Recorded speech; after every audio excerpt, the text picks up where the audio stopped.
다사다난했던 한 해라는 말이 올해처럼 어울렸던 한 해도 없었던 것 같습니다.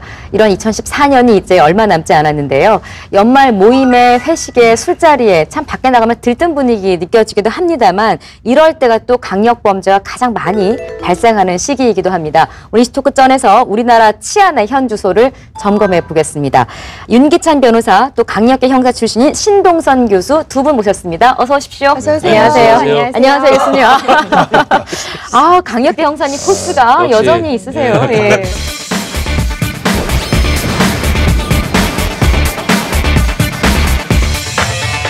근데 정말 연말에 사실은 강력계 출신 형사님들이 가장 바쁜 시기 중에 하나가 연말이라 그러잖아요. 네, 명절 앞두고 연말 예. 이때가 좀 많이. 근데 한창 그 강력계 형사로 날리셨을 때 지금도 물론 활동 많이 하시지만 별명이 딱 있었다고 저 들었어요. 반달곰 형사라고. 반달곰? 예. 왜요? 저는 이제 그 한 번 쫓으면 3년을 따라다니거든요. 3년 따라다니는데 3년 동안 계속 따라붙는 게 아니고 예. 범죄 그 쫓는 사람들이 많잖아요. 그러니까 이제 계속 이렇게 간격을 두고 예. 계속 이렇게 돌다 보면은 한 3년 정도 따라다니다 보면은 나중에 계속 지치고 또 가족도 보고 싶고 명절날 또 집에 들어오고 싶고 옷도 갈아입어야 되고 그 안에 이제 걸리드는 거죠. 거의 3년 안에 다 잡혀요. 그리고 또 제가 이제 복싱 미들급 우승권자다 보니까 잡을 때는 또 한 방에 다 떨어지니까 그때부터 이제 반달곰 형사라고. 연말에 보면은 이렇게 막 술 많이 드시고 추운데 길거리에서 이렇게 물론 취해서겠죠. 네. 쓰러져 계시거나 뭐 잠들어 계시거나 주정하시고 이렇게 못 가누시는 분들이 되게 많이 보이는데 이런 분들이 최근에 되게 쉽게 범죄의 표적이 많이 된다고요. 그 아리랑치기, 네. 헉치기. 이제 말 그대로 아리랑치기는 이제 술 취해가지고 쓰러진 사람들 부축하는 척하면서 지역 예. 빼가는 거. 예. 그러고 이제 그 빼가고 그러는 건데. 근데 문제는 아리랑치기보다는 퍽치기가 좀 상당히 위험해요. 퍽치기는 왜냐면 퍽치기는 이제 술 취해가지고 걸어갈 때 뒤에서 그냥 말 그대로 때리는 거. 몽둥이나 그 보드블록, 네. 돌멩이 이런 걸로 그냥 자기 돌아보기 전에 갑자기 이렇게 쳐가지고 이렇게. 예. 근데 그 퍽치기 기절시키거나 피해자들이 해서. 상당히 많이 다치더라고요. 그렇게. 왜냐면 갑자기 기절을 하면서 앞으로 쓰러지니까 그렇지. 코뼈하고 치아하고 다 나가버려요. 실제 예. 그런 경우 제 지인이 예.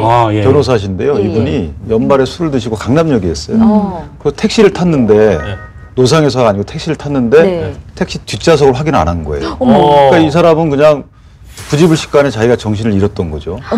근데 뒤에서 본 거야. 뒤에서 친 거예요.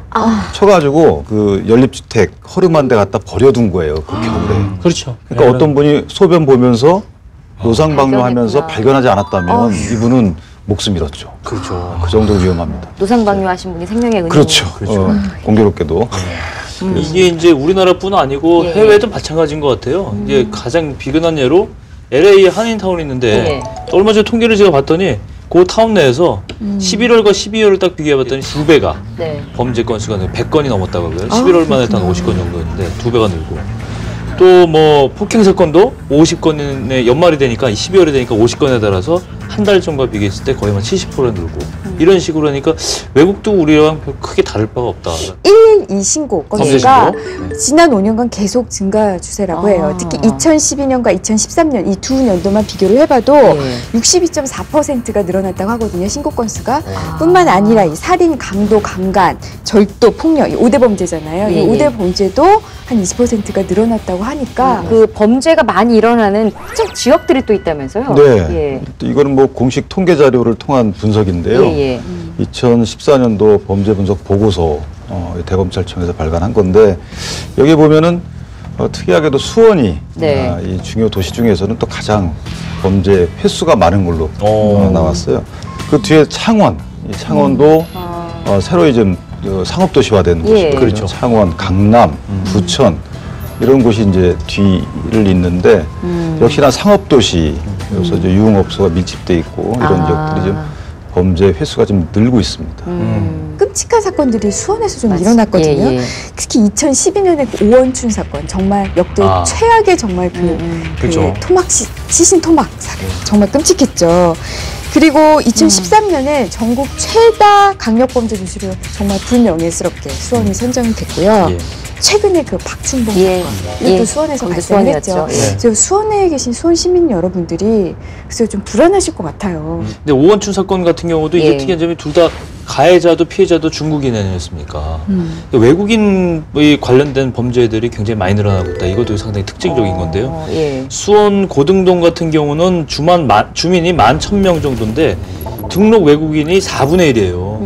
2,800여 명이 외국인이고요. 예. 인근에 이제 매산동이라는 지역이 있는데 네. 여기도 한 2,000명 정도가 외국인이고, 그래서 외국인 범죄, 물론 외국인이라고 해서 범죄를 더 저지른다 이게 아니고 외국인들이 그만큼 많아졌으니까 외국인 범죄에 대한 것도 뭐 대책이 필요하지 않는가 이런 얘기가 나오고 있죠.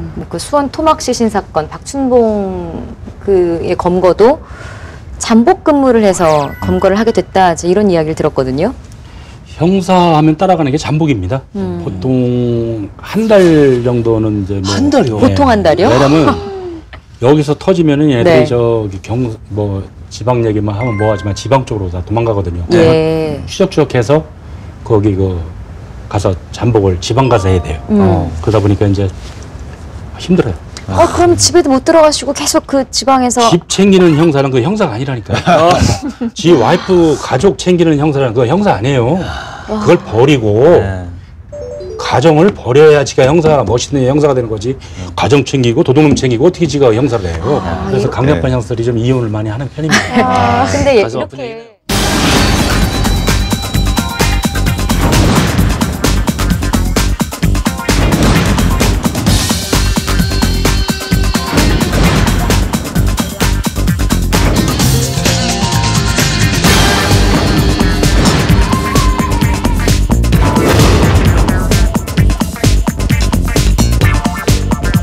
최근에는 CCTV라는 게 워낙 많이 생기다 보니까 범인 검거하는데 많은 또 큰 역할을 하고 있다고 들었어요. 맞아요. 네. 과연 이 CCTV가 범인 검거 또는 범죄를 예방하는 데 도움이 되느냐 여기에 대해서 사실 찬반 많이 싸움이 있기는 해요. 사생활 그런데 침해. 이렇게 CCTV를 많이 설치하자라는 그런 논의를 촉발시킨 사건이 네. 바로 이 강호순 사건인데요. 강호순이 CCTV로 잡혔거든요. 네. 그래서 사실 강호순이 그 타고 다니던 그 차량이 CCTV에 이제 딱 찍혀서 이제 뭐 경찰관이 추적 끝에 이제 잡았죠. 그 이후에도 강호순이 계속 잡힌 다음에도 계속 부인을 했거든요. 예. 근데 이제 CCTV를 들이밀면서 이제 결국에는 이제 자백을 받아냈는데 글쎄요, CCTV 과연 범죄 예방에 도움이 될까요? 조금 도움이 맞아요. 조금 도움 되는 조금. 거예요. 왜냐면 네.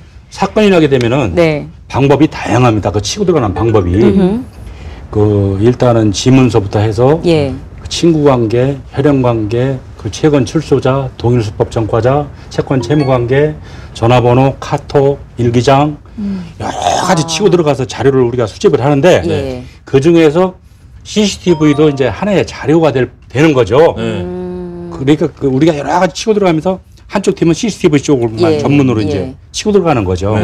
그래서 이제 CCTV가 도움이 되는 건 사실입니다. 왜냐하면 거기서 일단은 걔네들이 그 설치된 곳은 피하고 예. 그리고 거기 찍히게 되면은 지네들이 위축이 되고 또 다른 범죄를 못 저지르게 되고 예, 예. 그 효과가 있습니다. 전 그 제주지검장 김수창 전 예, 제주지검장의 경우에 뭐 사회를 좀 떠들썩하게 했던 부분이 있는데 그분의 경우에도 사실 범행을 좀 부인했던 네, 초기에. 했었죠. 그런데 네.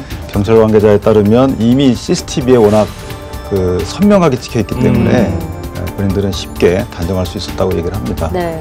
국립과학수사연구소의 분석을 거쳤지만 네. 그 분석을 거치지 않았더라도 이미 선명하게 보일 만큼 요즘 CCTV 화질이 고화질입니다. 근데 그 CCTV를 너무 믿으면 안 돼요. 왜 안 되냐면은 그거 CCTV는 멀쩡한 사람이 봤을 때 의식을 네. 하는 거지. 네. 자기가 뭐 약에 채였거나 술에 채였거나 이판사빵 하는 애들은 CCTV 그냥 두드려 부시고 있으나 마나 일단 저지르고 그러다 보니까 너무 내가 CCTV를 설치했으니까 나는 안심이야. 이건 아닙니다. 예방 효과가 좀 말씀이 예. 맞네요. 서울 시내만 하더라도 CCTV가 굉장히 많이 늘어났어요. 보통 이제 2011년 말부터 본격적으로 이제 증가하기 시작했는데 한 2년 만에 60%가 CCTV의 숫자가 증가를 했다는 기록이 있고요. 일단 주민들의 민원이 많은 지역을 중심으로 해서 경찰서와 지자체 협의관에 이제 설치를 하게 되는데 용산구가 제일 많고요. 그래요? 예, 한 1,300개 정도. 근소한 차이로 이제 강남구가 두 번째로 많고요. 예. 제일 사람들이 좀 많이 다니고 좀 범죄 발생이 좀 빈번한 지역에 일단은 많이 설치가 된다. 이렇게 보면 될 것 같아요. 예전에 CCTV가 전혀 없을 때는 그럼 어떤 식으로 범인들을 추적을 쭉 하셨어요? CCTV는 이제 옛날로 말하면 이제 개를 키우던 게 지금은 이제 CCTV로 바뀐 거지 사실은. 옛날에는 개가 짖으니까 안 들어왔는데 지금 그거 보고 이제 안 들어오는 건데 그 형사들의 얘네들이 범인이 왜 잡히냐면은 예. 범인은 잡힐 때까지 자기가 한 행위만 합니다. 그러니까 창틀 깨기, 창문 뜯기, 네. 외벽 타기, 네. 뭐 저 가스배관 타기. 네. 걔네들은 잡힐 때까지 그거만 해요. 수법이 근데 그냥 한 수법만 하신다. 예, 잡힐 때까지 그거만. 가스배관 타는 애는 꽤 가스배관만 타요. 계속 그것만 해요. 잡힐 때까지. 잡히면은 방법을 바꿔요.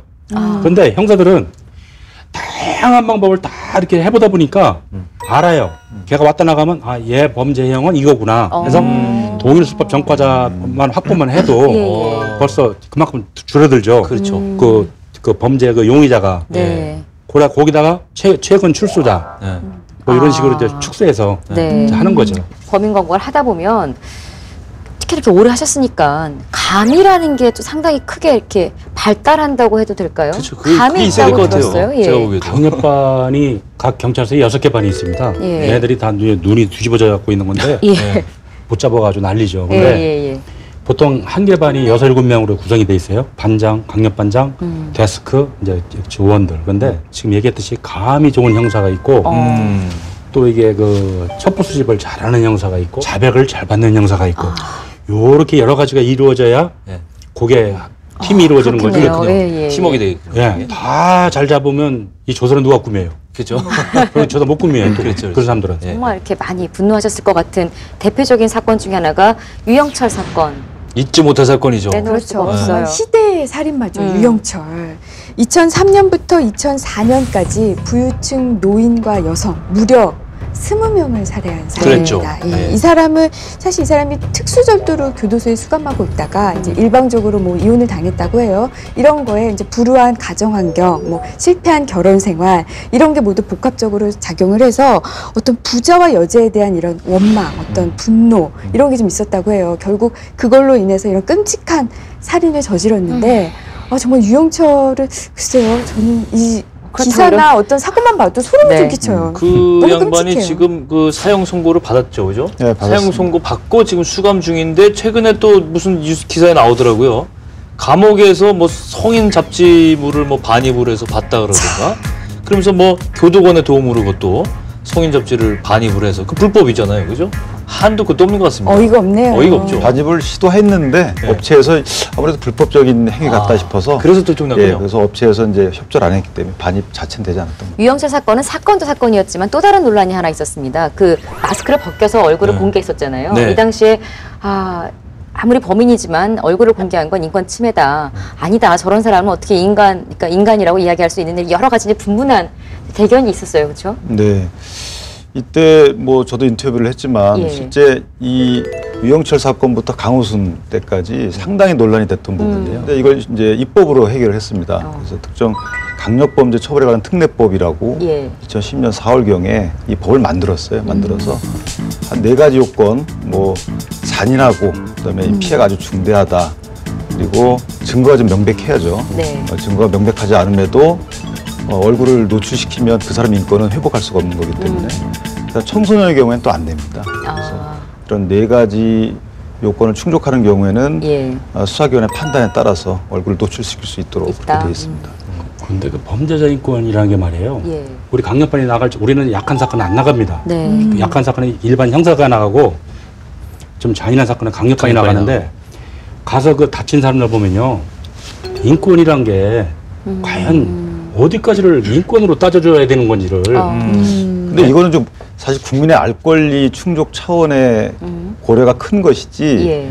범죄 예방의 효과가 큰 것인지는 조금 의문이 들고요. 첫 번째. 네. 두 번째는 그 범죄 혐의자의 인권도 인권이지만 그 주변 가족이나 이런 인간관계를 맺고 있는 분들의 또 권리도 나름 가족들. 관련돼 있어요. 그래서 특히 가족들의 경우에는 좀 고려를 많이 해야 될 예, 부분이 조심스러울 수도 있겠네요. 학생들이나 이런 부분들은 다 알게 되는 거잖아요. 이 사람이 그렇죠. 누구 아빠다, 예. 누구 형이다. 알 권리하고 그렇죠. 과연 예. 인권 중에 어느 걸 더 중시해야 되는지는 우리가 좀 많이 고민해봐야 될 조심스러운 부분이 부분이긴 있어요. 하네요. 예, 예. 형사만 28년을 했습니다. 예. 강력 형사, 정보 형사, 보안 형사 28년 했는데 강력반을 13년을 했죠. 그래서 제가 한 700명을 검거했어요. 근데 가장 가슴 아픈 일이 지금도 하나 남아 있는데 예. 제가 그 범인을 강도범을 쫓다가 뒤에서 총으로 도주하길래 쏠라고 겨눴어요. 예. 권총으로 겨눴는데 그냥 도로를 건너뛰길래 이게 총알이 뚫고 나가도 그 지나가는 차 운전사 머리에 맞을까봐 못 쓰겠더라고요. 또 그것도 있었고 또 한 가지는 사람이 사람을 쏜다는 게 쉽지 않더라고요. 그러니까 망설이다가 제가 그걸 놓쳤거든요. 놓쳤는데 한 달에 우리 그 관내에서 살인 사건이 났어요. 너무 잔인하게 죽었어요. 네. 그냥 난도질을 해서 사망을 했는데 나중에 범인을 잡고 보니까 내가 총으로 쏠려다가 못 쏜 범인이 걔였어요. 예.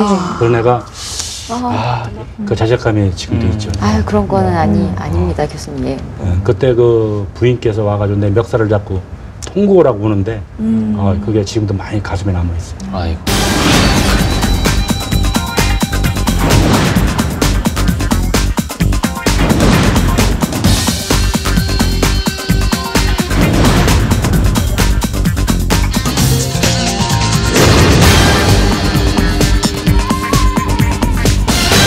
현상금, 신고 보상금이라고도 예. 하는데요. 보통 이게 현상금 액수가 크면 클수록 야, 이 범죄는 정말 중대하다라는 생각을 하게 되겠죠. 예, 예. 보통 아주 흉악범들, 뭐 예를 들면 3명 이상을 살해하거나 이런 흉악범들에게 최고 많이 붙는 게 한 5천만 원 정도입니다. 그런데 우리 역대 현상금, 예. 가장 높은 현상금 얼마일까요? 다 아실 텐데. 올해였어요. 올해. 유병원 사건. 그렇죠. 예. 유병원, 유병원이자가 그렇죠. 5억 원이 나왔죠. 예, 예. 5억 원이 지금까지 있던 현상금 중에 가장 높은 금액이고요. 또 경찰청 훈령에 보면은 네. 보통 어떤 불법 선거 자금이나 뭐 이런 걸 할 때 5억 원까지 현상금을 할 수 있다라는 게 있기는 한데 굉장히 좀 어쨌든 이례적인 경우라고 할 수가 있죠. 네. 5천만 원까지 현상금이 걸렸던 사건들도 궁금해지는데요. 네, 지금까지 참 5천만 원이면 굉장히 가장 큰 액수라고 그러니까요, 보시면 예. 되는데 그 화성 연쇄살인 예. 사건 외에도 1997년 탈옥했던 유명한 신창원, 신창원. 신창원도 5천만 예. 원이었고요. 그 다음에 아까 말씀드린 20명을 살해한 유영철, 유영철도 현상금이 예. 5천만 원이었습니다. 그리고 그 사귀던 여성을 이렇게 폭행하고 도망가다가 경찰관 2명을 살해한 그 이항만이라는 사람, 이 사람도 5천만 원. 이분은 좀 낯서네요, 이 양반 씨. 범인 검거됐습니다 하는 순간 저 사건 이제 끝났구나. 근데 우리는 일반적으로 이렇게 생각하는데 사실 그 안에서는 잡았다고 끝나는 게 아니라 그 이후에 뭐 현장 검증도 하고 취조도 하고 또 여러 또 과정들이 있죠. 남아있죠. 교도소를 안 가려고 몸부림치는 사람하고 예. 교도소를 보내려고 몸부림치는 사람하고 싸움이 시작됩니다. 진짜 정말 힘들다. 힘들어. 정말 치열한 싸움이겠네요. 예, 힘들고 얘네들은 어떻게 해서 빠져나가려고 그 수갑 좀 뒤로 채우면 좀 약 같은 애를 막 예. 반항할 때 까질 때가 있어요. 예, 예. 그러면은 화장실에 가서 소변 볼 때마다 거기다 소금을 묻힙니다. 소변을 거기다 묻혀요. 여기 이제 상처를 나게. 덧나게 하려고? 네, 덧나게 한 다음에 구문당했다. 이걸 하려고 계속 그걸 파헤치고 소변 묻히고 처음 들어보는데. 네, 그렇게 해서 이제 이걸 키우기도 하고 그리고 진짜 쿨한 그중에 쿨한 범인들도 있어요. 예. 좋다. 내가 잘못 인정하고 가겠다. 근데 일부는 또 어떤 애들은 깐족거려요. 때려라. 막 약 올려요. 화를 북돋은 네, 거. 이런 그래가지고 범죄인들은 좀 여러 번 해본 술정만 때려도 그냥 지가 깨물어가지고 지가 깨물어가지고 맞았다. 그래가지고 면회 오면은 나 맞았다고 해가지고 또 뭐 인권위원회나 어디 이런 데 막 진정하고 그러니까 형사가 이 수사기가요 굉장히 어려워요. 지금 갈수록 더 어려워지겠죠 요즘은. 네. 그렇죠. 죄질이 안 좋은 범인일수록 그런 걸 더 많이 하나요? 아니면 사람 따라 다른 건가요? 그게 죄명에 따라 틀려요. 진짜 예, 죄명에 따라. 달라져요. 조폭 같은 애들은 그런 짓 안 해요. 사실 그냥 어. 화끈하게 갔다 와요. 또 그런 짓 해봤자 예. 너 왜 거기 가서 지저분한 짓 해서 그 조직에서 잘려버리고 오히려 혼나고 그러니까 그냥 쿨하게 갔다 오는 경우는 있어요. 네. 근데 이제 일부 그 여자들 뭐 가정주부 뭐 그냥 그 이렇게 나쁜 짓 해가지고 예, 약점 예. 잡아가지고 돈 뜯어먹고 하는 애들 예. 이런 애들 뭐 또 소매치기 뭐 이런 애들은 아주 야비해요. 소매치기는 또 칼을 항상 두 자루 갖고 다니잖아요. 왜냐면 그래요? 서 있을 때는 여기 걸 빼고 형사하고 뒹구를 때는 다리에 있는 걸 빼고 그래서 소매치기는 칼을 항상 두 자루입니다. 여기 하나 다리에 하나. 그러니까 다칠 수밖에 없죠. 그러니까 제가 이런 범죄나 이런 현장을 보는 건 뉴스나 드라마 이제 이런 게 다잖아요. 예, 예. 그런데 보면은 형사들이 그 범인하고 식사 같은 거 할 때 설렁탕을 상당히 많이 지조할 때. 예, 아. 뭐 음식 뭐 설렁탕 자주 먹어요. 근데 실제로 그렇습니까? 예. 이 범인들이 그래요? 예. 잡히는 방법이 다 여러 가지죠. 예. 우리가 수사에서 잡는 게 있고 하나는 도망 다니다 배고프니까 자수하는 게 있고. 아. 그러면은 저기 지방에서 자수하게 되면 그걸 우리가 데리러 가요. 또 수사에서 잡아도 끌고 올라와야 돼요. 예. 그럼 올라다가 곧더러 휴게소 같은 데서 음식을 사 먹여야 되는데 네. 네. 얘네들은 틈만 나면 도망가려고 그러죠. 예. 그죠. 아플라고 그러지. 예. 뭘 유리라도 씹어서 생기려고 그러지. 여러 가지가 있다 보니까 항상 긴장이 돼요. 예, 예. 그런데 이제 설렁탕이 탈이 안 나요. 그거는 아무리 굶었던 애도 그거 먹어도 탈이 안 나요. 아. 그런데 얘네들이 이제 그 도망다니다 보니까 변비가 대부분이 많아요. 변비 환자가. 예. 특히 여자고 남자고. 예, 예. 그러면 이제 먹고 나면 이제 화장실을 가면 한 명은 입구를 지키고 한 명은 이제 뒤쪽을 지켜야 되거든요. 네. 창문으로 나갈 때. 예, 그렇죠. 예. 근데 이렇게 있으면 그 변비 환자가 간만에 화장실 가서 냄새가 얼마나 나겠어. 그러면 우리는 그 냄새가 차라리 반가워요. 냄새가 쫙 나면은 볼일을 보는가 보다 하는데 도망가야 냄새가 안 날 돼. 때가 있어. 이거 아니면은 화장실 돼. 막 뛰어들어가야 돼. 냄새가 안 나면은 뛰어들어가서 얼른 문을 열어야 돼. 그렇잖아요. 큰일 납니다. 어쨌건 설렁탕을 먹는 이유가 있었군요. 근데 현상금 얘기가 나왔으니까 그 현상금이 걸린 사람을 누군가의 제보로 잡았어요. 현상금을 받아야 될 거 아니겠습니까? 이럴 때는 어떻게 지급이 되나요? 일단 현금으로 받습니다. 그 받는 액수는 우리가 통상 소득이 있으면 세금을 공제하는데 예, 예. 이 경우에는 이제 소득세법 시행령에 세금을 부과하지 않도록 되어 있습니다. 그래서 세금 공제 없이 전액을 다 지급받습니다. 5천만 원이면 현금 5천만 원을 5천만 원 전액 다 받는 거예요? 받습니다. 그리고 뭐 여러분들이 같이 합심해가지고 어떤 그 검거에 공로했을 경우에는 그 안분 비율에 따라서 공한 그 안분 비율에 따라서 지급을 받고요. 만약 두 사람이 가공을 했는데 앞선 순위가 있다. 그럼 이제 앞선 순위자가 받게 되겠죠. 나는 신고를 제대로 했는데 네. 경찰이 실수로 만약에 검거를 못했다. 그러면 현상금을 받아야 될까요? 아니면 정말 그래도 그런 검거가 거 실패했기 때문에 현상금을 받아야 못 될 받을까요? 것 같은데요? 그렇죠. 받아야 될 것 예. 같죠. 맞아요. 그래서 신창원도 사실 그랬어요. 아. 신창원을 제보한 사람도 제보를 제대로 했어요. 그래서 경찰이 출동을 해서 잘 물어보고 이 사람 신창원이 맞구나 하고 이제 파출소로 여행을 했는데 그 과정에서 신창원이 도망을 갔죠. 예. 예, 그래서 처음에는 현상금을 안 줬어요. 아직 잡지 못했다라고 해서. 그래서 이 제보자가 결국 대법원까지 가는 끝에 이겨서 네. 5천만 원 받았죠. 와, 그런 일도 있군요. 세계에서 가장 많은 현상금이 걸렸던 사람, 네. 현상금 얼마인지 궁금해요. 궁금합니다. 역시 9.11 사태를 주도한 것으로 알려진 오사마 빈 라덴 현상금 사망을 했지만요. 이게 5천만 달러입니다. 5천만 달러면 네, 얼마예요? 현상금 540억 원 정도가 걸렸는데 복권이네요. 네. 예, 근데 2011년에 이제 사망을 했죠. 공격을 사망을 했는데 당시 백악관은 결정적인 제보를 한 사람이 없기 때문에 포상금은 누구에게도 지급할 수 없다는 걸 내리고 결국 걸리게만 걸렸고 받은 사람은 없는 그런 사상 최고 액수였습니다. 네, 2014년 마지막 토요일에 보내드린 이슈토크전 이제 이렇게 마무리할 시간이 됐는데요. 올 한 해 참 많은 일들 있었어요. 이제 새해에는 우리 이번 시간 나눈 이야기들처럼 범죄는 좀 많이 줄어들고 많은 분들이 조금 더 올 한 해보다 더 성숙해지는, 더 완성에 가까워지는 따뜻한 한 해가 되길 바라면서 인사드리겠습니다. 함께해 주신 여러분 고맙습니다.